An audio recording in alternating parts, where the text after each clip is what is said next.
Good morning, everyone. Good morning. Welcome to our hybrid virtual in-person service. My name is Tony Hale, and I would like to thank you for attending this morning's service, which is in memory of Eshin-ni, the wife of Shinran Shonin, and Kakushi-ni, their youngest daughter. We will begin this service with a moment of quiet sitting. Reverend C.J. Dunford will strike the bell, and we will sit for 1 or 2 minutes to quiet our minds and prepare ourselves to hear the Dharma. Then they will strike the bell again, and we will continue the service.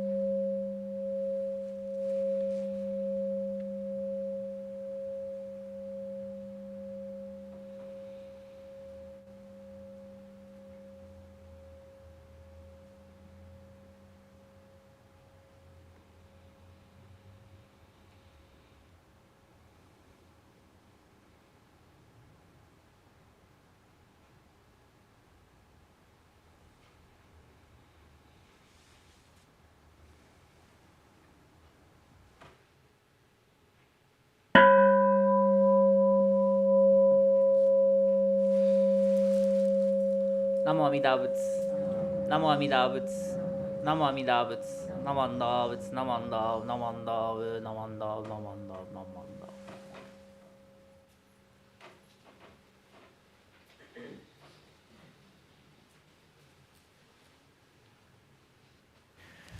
Reverend C.J. will now chant the Sanbutsuge, which is on page 79 of the large service book.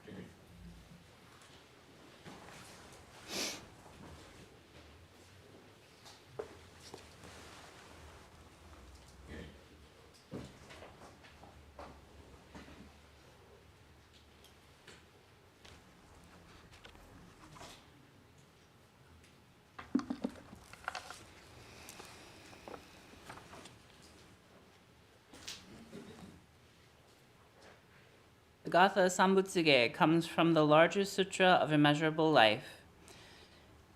It is the praises voiced by Bodhisattva Dharmakara to the Buddha Lokeshvara Raja. In these praises, Dharmakara Bodhisattva expresses their own desire to attain Buddhahood and their heartfelt determination to accomplish their goal for the sake of saving all sentient beings.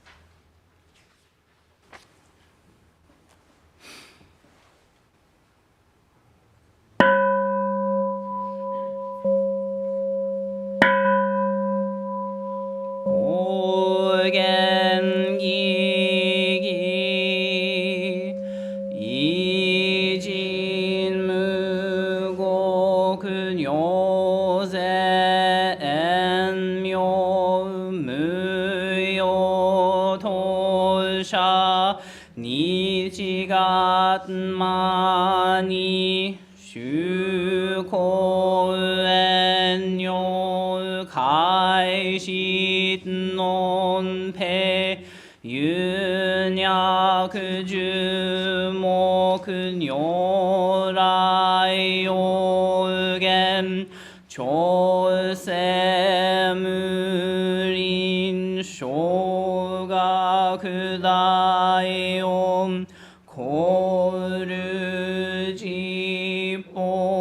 kaimon shojin sammai chie ito 無量主小慶宇人大千年小仏法海愚人心の空語大体無明欲ぬ世尊如無人の死死人徳無量空君広大知恵人如光明一層神道大仙願が差仏図愛小法華道生じ未不下脱不正上位解任精進如是三昧知恵以上五世特仏不行志願一切空腹一切大安慶死有仏百千億万無量大小修行語者供養一切死等小仏不尿具道検証不逆非尿語者小仏世界無不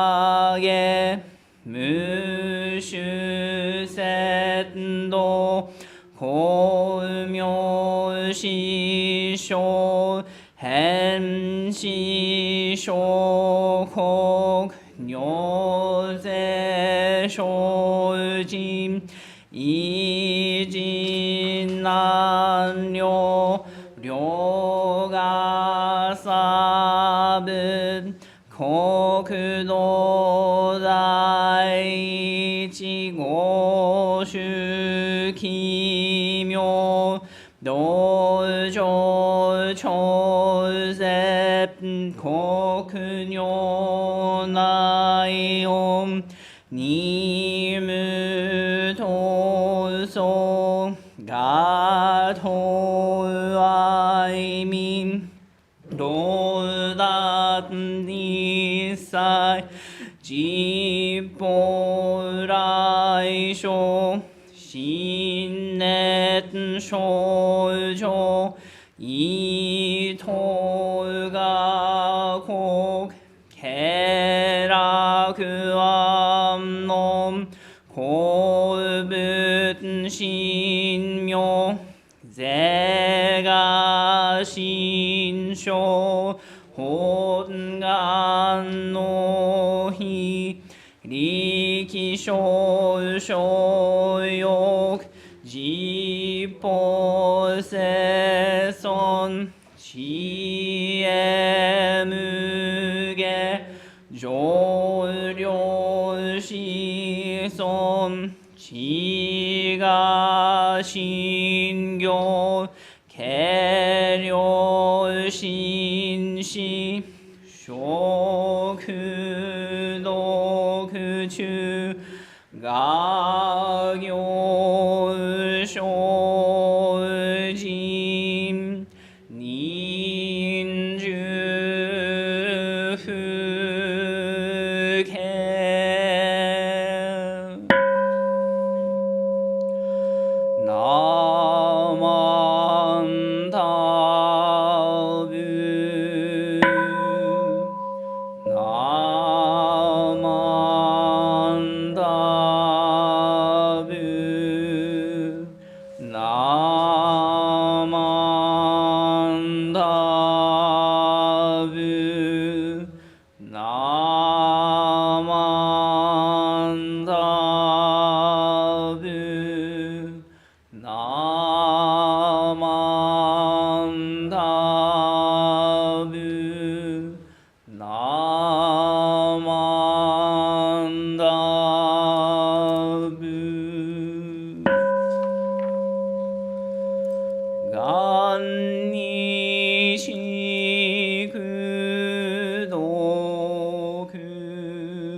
돌혼모다이심 올조흠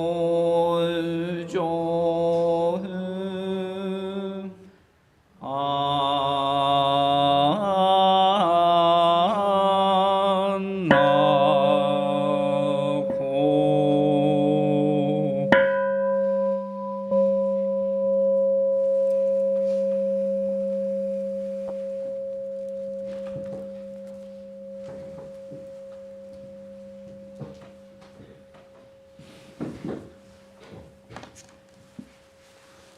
나무 아미다仏 나무 아미다仏 나무 아미다仏 나만다仏 나만다 나만다 나만다 나만다 나만다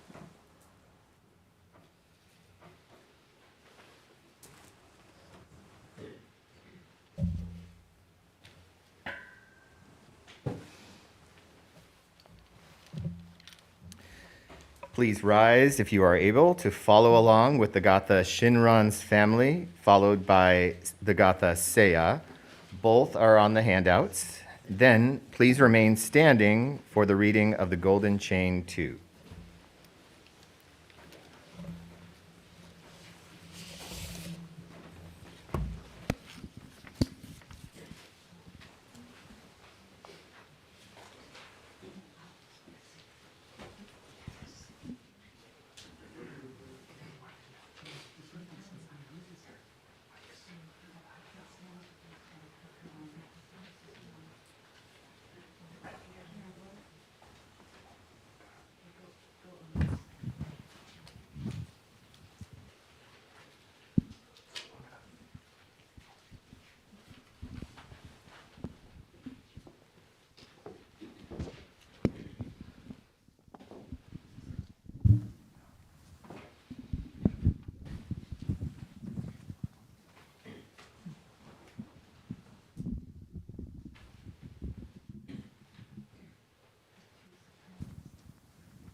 I will now recite the Golden Chain 2 on page 15 of the large service book. Please feel free to follow along. Golden Chain 2. I am a link in the Buddha's golden chain of love that stretches around the world. I must keep my link bright and strong. I will try to be kind and gentle to every living thing and protect all who are weaker than myself. I will try to think pure and beautiful thoughts, to say pure and beautiful words, and to do pure and beautiful deeds, knowing that on what I do now depends not only my happiness or unhappiness, but also that of others. May every link in the Buddha's golden chain of love become bright and strong, and may we all attain perfect peace.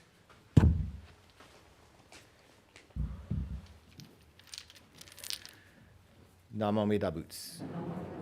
Namo Amida Butsu. Namo Amida Butsu. Namo Amida Butsu. Namo Amida Butsu.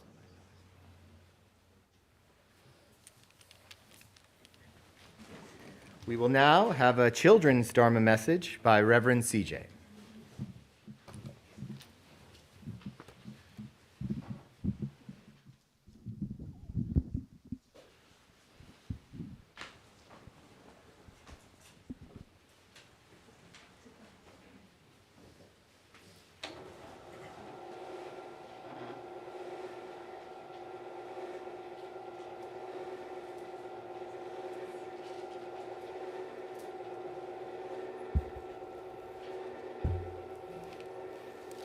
Good morning, everyone. Would you please join me in Gassho as we say the name of the Buddha? Namo Amida Butsu. Namo Amida Butsu. Namo Amida Butsu. Namanda Butsu. Namanda Butsu. Namanda Namanda Namanda.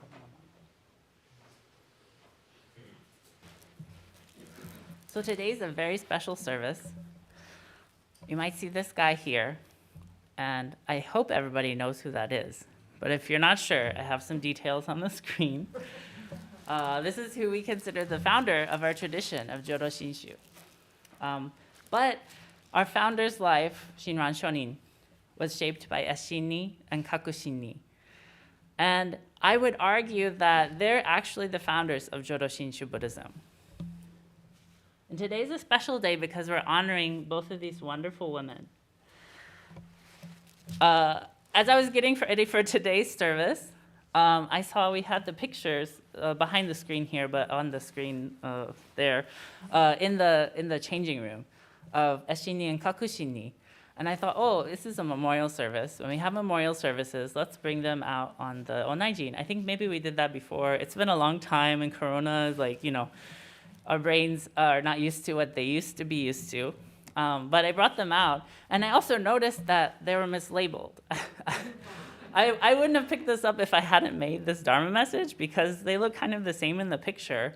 But Eshini is wearing the blue head covering, and Kakushinni is wearing the pink one. You'll see in just a moment. Eshini was Shinran's wife, and she played a really important role in his life. He got married to her right after he left Hiezan and started following Honen. So in my mind, there's this really beautiful romantic story about Shinran-sama, who couldn't get married because he was a monk. And he felt lonely, and he fell in love with this beautiful lady, Eshini. And so he felt like he couldn't become a Buddhist monk properly because he was in love with this lady. And so when he met Honen, Honen was like, it's okay, bro, you can marry her. Amida still loves you. So he marries Eshini. And Eshini is pretty wealthy. Her and her family own a lot of property, and they're doing pretty good for themselves. So when Honen and all of his followers get in big trouble and they get exiled, Eshini's family takes care of Shinran. Later on, when Shinran's devoting his life to writing his magnum opus, the Kyogyo Shinsho, he moves back to Kyoto to stay with his daughter, Kakushinni. She kind of had a rough life. She got married pretty young and had a child. But after her child was only a few years old, her husband died. And so she was able to take care of Shinran and house him while Shinran was doing all this really hard work in a very advanced age. And this was a long time ago, so modern medicine was not around. things were very different. And Shinran lived to be 90 years old, and most people didn't live to be that old. So I'd like to think that Kakushini did a great job of taking care of her dad while he was busy writing and being grumpy. Because if you read the letters, you'll see that Ashini and Kakushini really saw Shinran as a normal human person. And that's one of the great things about our tradition, is that we can all be normal people. We don't have to become monks or monastics or nuns and go to a monastery and practice these really hard practices. All we have to do is say Namo Amida Butsu. And we owe that to Ashini and Kakushini. And so to close my family Dharma message, I wanted to share a passage. This was written from Shinran to Ashini when he was later in his life and getting close to death. If you please join me in Gasho, I'd like to share these words of Shinran.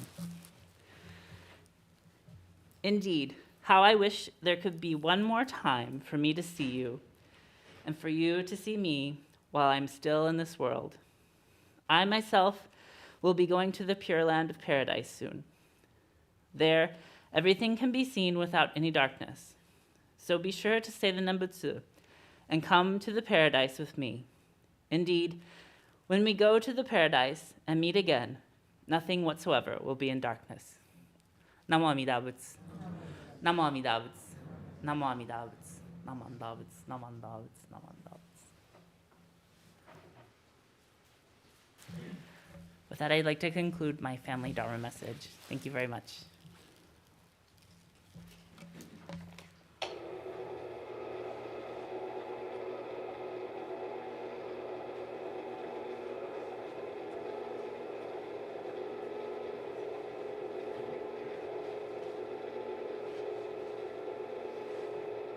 Thank you so much, Reverend CJ, for your wonderful Dharma message for the students. Now we would like to welcome the following new guests to our temple. We're always delighted to have such wonderful guests come visit us. Today we have Amanda, it looks like Amanda Cairns. I apologize for any mispronunciation. If you would stand to be recognized, thank you. Wonderful to see you. We have Keith Watts Jr. Keith, welcome. Great to see you. And then finally, we have Hamid Koshesh. Thank you. Thank you for being here. I will now read the announcements that have been submitted to us. If you have any announcements to be read at the Sunday service, to be included in the announcement slide, which you can see, those people online can see, then please send it to the temple service by Friday before that Sunday service. So let's see, we have, first thing to share with you is we have an online meditation and discussion. So you can join us on Wednesday, October 26th at 7 p.m. If you're interested in that, please visit our website and sign up there. Next, we have the BBT Dharmanar, which is a monthly online study session on this time it will be on Buddhist cosmology. So again, that's on Wednesday. Well, it's not Wednesday. October 27th is, which one is Wednesday? Anyway, it's October 27th at 6:30. And again, the sign-up link is on our website. Next, we have the Buddhist Global Relief, Action to Feed the Hungry. So we invite you to join our BBT team in raising funds through the 2022 Buddhist Action to Feed the Hungry campaign. We're currently at $445. So congrats to the team in raising those funds. We invite you to sign up. The sign-up link is on our website.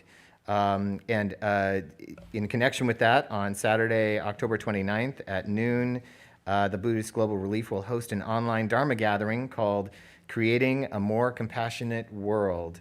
That will be led by, Reverend Kuwahara will be one of the speakers, our own Reverend Kuwahara. So please join if you are able. And again, the registration link is on our website. Then our final announcement, and this is very exciting. the award-winning documentary film Before They Take Us Away. It's going to be screened Sunday, October 30th at 2 p.m. and 5 p.m. at the East Bay Media Center in Berkeley. And we have this flyer here. This particular feature was prepared by our own Evelyn Nakano-Glenn and Antonia Glenn and Patrick Glenn and a number of other Berkeley Buddhist Temple members, such as Emiko Katsumoto appeared in this. So what this is about, Before They Take Us Away, is about families who self-evacuated prior to their incarceration during World War II in the United States. So it's a fascinating documentary, and again, that is to be screened on October 30th, 2 p.m. and 5 p.m. at the East Bay Media Center. If you have any questions, please see our Pam Matsuoka, who's sitting there. And so if you have any questions about this, please visit her. So at this point, now the students will be dismissed to their classes. Would the Dharma students please go to the front, Oshoko, and then go to the classroom. All others are invited to remain for the adult Dharma talk. So we will now, yes, thank you very much.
So we will now have our adult Dharma talk by Reverend C.J. Dunford.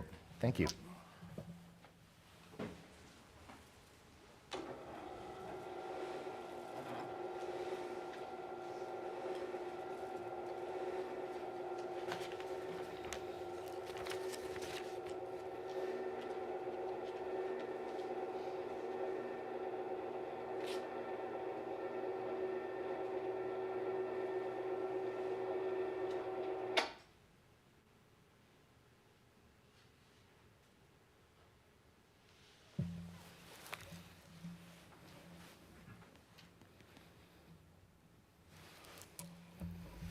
Good morning again.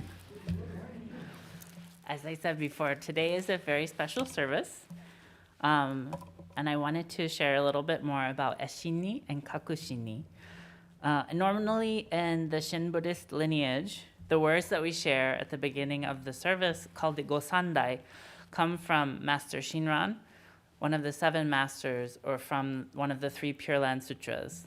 Those are our typical texts that we look to for guidance for the Gosandai. However, what I want to share today is from the letters of Ashini and Kakushini. And this is a letter where Ashini shares a vision, a dream that she had about Master Shinran and Master Honen. So if you please join me in Gassho, I'd like to share that. Also, I recall I had a dream I had while we were in a place called Sakai Village at Shimotsunwa in Hitachi province. It seems that there was a dedication ceremony for a temple building. The building stood facing east, and it was apparently on the eve of a ceremony. In front of the building, there were lanterns burning bright. And to the west of the lanterns, in front of the building, there were 2 Buddhist images suspended from a horizontal part of what seemed to be a shrine gate. In one, there was no face to the Buddhist image, but only a core of light, as if it were the radiance of the Buddha's head. Distinct features could not be seen, and light was the only thing there. Oh. I have 2 different. One second. Okay.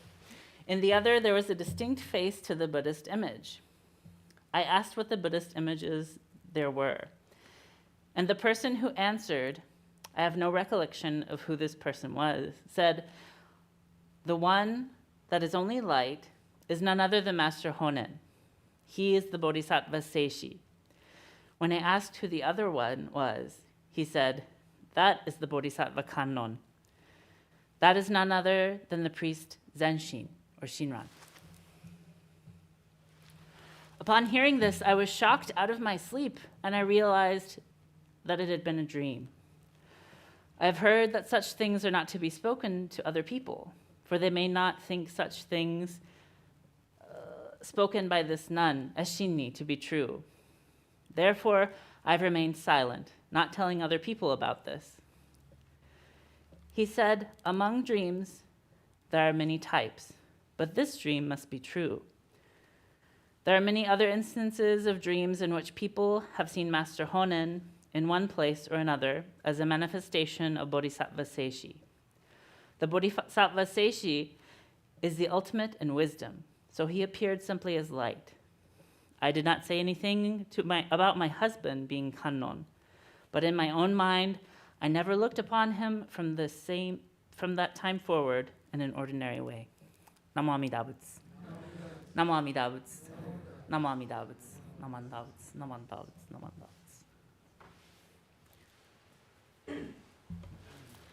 So, for our service today, I wanted to express gratitude for 2 very important women in our lineage and in Venerable Shinran's family. Without the efforts of Ashini and Kakushini, our founder's wife and their youngest daughter respectively, we might not be here today, because they're responsible for founding of Honganji. Indeed, some historians have found the historicity of Shinran's family as suspect until Ashini's letters were found in 1921. So that's very recent.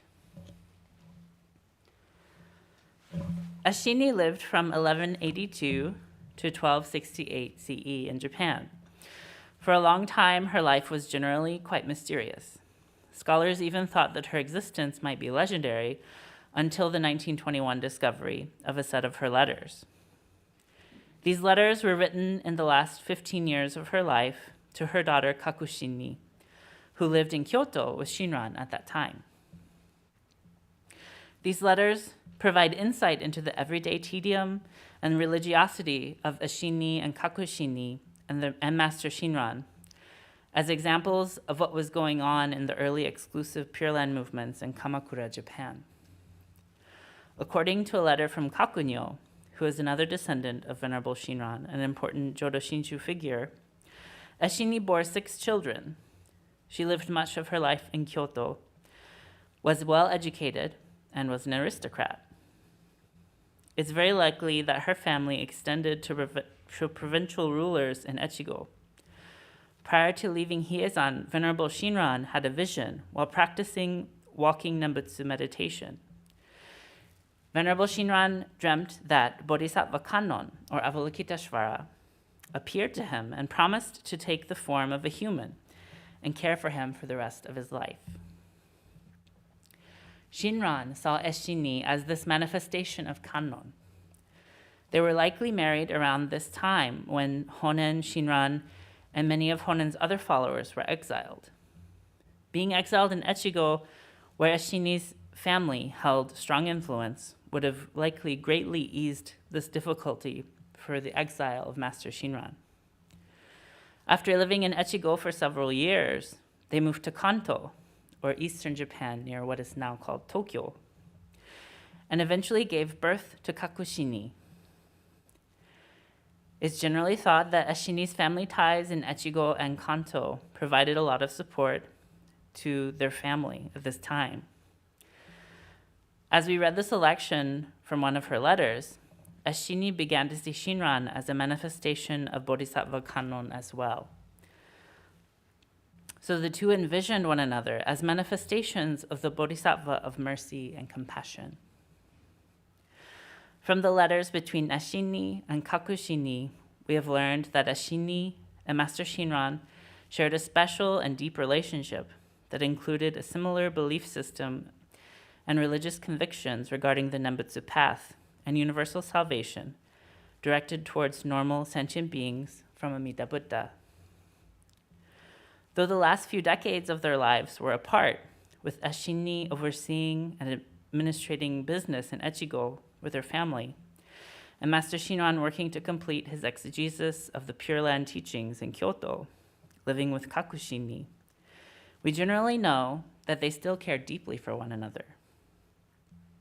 Their obligations to family and to their faith prevented them from being together physically, but they loved each other very much. Though Eshini was an aristocrat and generally had a comfortable and long life, the latter years, where she was administrating her family estates in Echigo, held many difficulties, including crop failures, famine, and epidemics. The discovered letters give us a window into this part of Eshini's life and her dear love for her youngest daughter, Kakushini, to whom she designated all of her servants. Many of her letters to Kakushini reveal that though Eshini lived a long life, she suffered from chronic illness and held a lot of heavy responsibilities in administering her family's holdings. During this time of difficulty, Eshini's faith and her hope for birth in the Pure Land were a motivating force through the tribulation of old age and her separation from Venerable Shinran and Kakushini.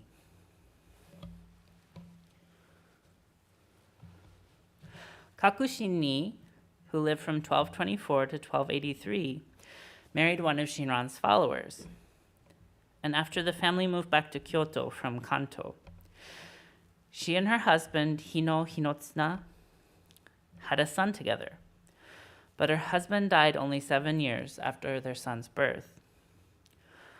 Upon Hirotsuna's death, Kakushini went to live with Shinran in Kyoto, where her son was able to learn from her father for several years before he himself joined a Tendai monastery in Kyoto. During his final years, Kakushini cared for her father. At the time, it was thought that when a person of deep faith died, miraculous events would occur, such as beautiful sounds and apparitions of wondrous clouds and lights, and various other inexplicable signs. These were descriptions given at Honen's death. However, when Shinran passed away, Kakushini didn't see any of these things. So she was sad, and she wrote to her mother in dismay, thinking that Shinran hadn't been born into the Pure Land.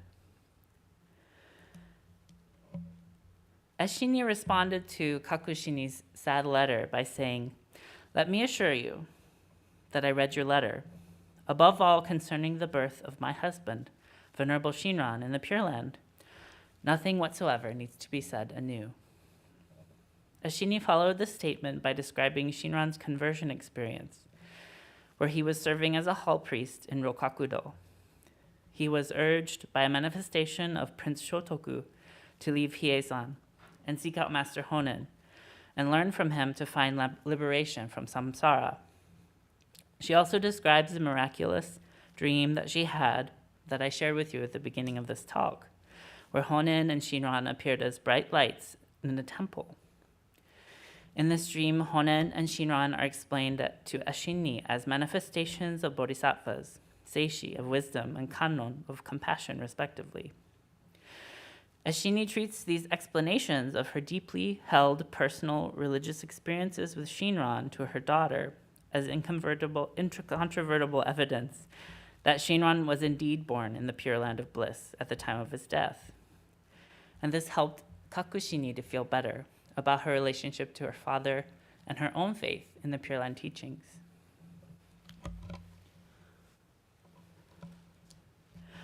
I love this conversation between Ashini and Kakushini because it shows us several things. Firstly, we can see the significance of metaphysical or inexplicable religious experiences, such as manifestations of Buddhas and Bodhisattvas in everyday life that convey a message. Whether or not we believe in those experiences ourselves, this personally, we can suspend those disbeliefs and see the impact that such events had on people of deep faith. These occurrences must have held profound personal significance to Ashini and truly affirmed her faith in the Nembutsu and the Pure Land. Personally, I also think of experiences in my own life where I've experienced affirmation for my own faith due to the appearance of a Buddha or a Bodhisattva. I know that might sound a little strange in this modern world in which we're living, but I truly believe I've experienced the appearance of Buddhas in my own life. These memories help affirm my own path as a Buddhist priest.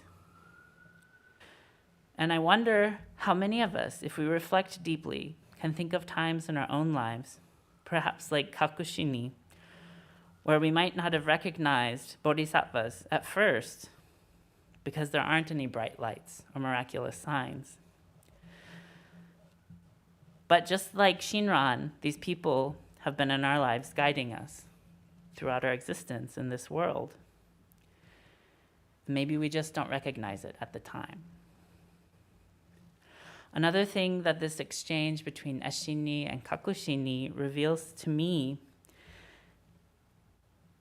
is that our lives rarely live up to our own expectations. Kakushini was expecting miraculous occurrences to happen at Shinran's passing, but he just died like a normal person. At the heart of Jodo Shinshu's teachings is the fact that we're all just ordinary people. Too often we expect far too much from ourselves and from others. There may be surprising and miraculous moments in our lives, but in general, life is pretty mundane. We can always rely on Buddha's wisdom and compassion, but when it comes to relying on one another, and especially ourselves, we have to be careful not to set the bar too high. The third thing that I think we can take away from this exchange is the importance of gratitude and our ability to be present in the moment. Kakushini was so worried about Shinran's birth in the Pure Land that she might have forgotten all of the moments that they shared together and all of the lessons that Shinran taught her about the Nembutsu, about the Pure Land, Amida Buddha, and the Dharma. Ashini was able to guide her daughter back to this understanding by reminding her of the incredible work that Shinran-sama had done and the influence that he'd had on both of their lives. After Shinran's passing, Kakushini would go on to be very influential in founding the Honganji as the site where Shinran's remains were interred. She and many of Shinran's followers would dedicate a hall to his memory, and from that sprang the organization which has helped to propagate the Jodo Shinshu teachings over the coming centuries. I would say that today's Dharma message was very much one of gratitude. We give thanks to Ashini and Kakushini for everything that they've done, because it's very likely that without them, it's hard to know if Honganji would have been founded, or if our lineage of Jodo Shinshu Buddhism would be here today. And so I'd like to close my Dharma message with the same passage that I shared for the children's talk from one of Ashini's letters. Please join me in Gassho. Indeed, how I wish there could be one more time for me to see you and for you to see me while I am still in this world. I myself am going to the Pure Land of Paradise soon. There, everything can be seen without darkness. So be sure to say the Nembutsu and come to the paradise with me. Indeed, when we go to paradise and meet again, nothing whatsoever will be in darkness. Namo Amida Butsu. Namo Amida Butsu. Namo Amida Butsu. Namo Amida Butsu. Namo Amida Butsu. Namo Amida Butsu. Namo Amida Butsu.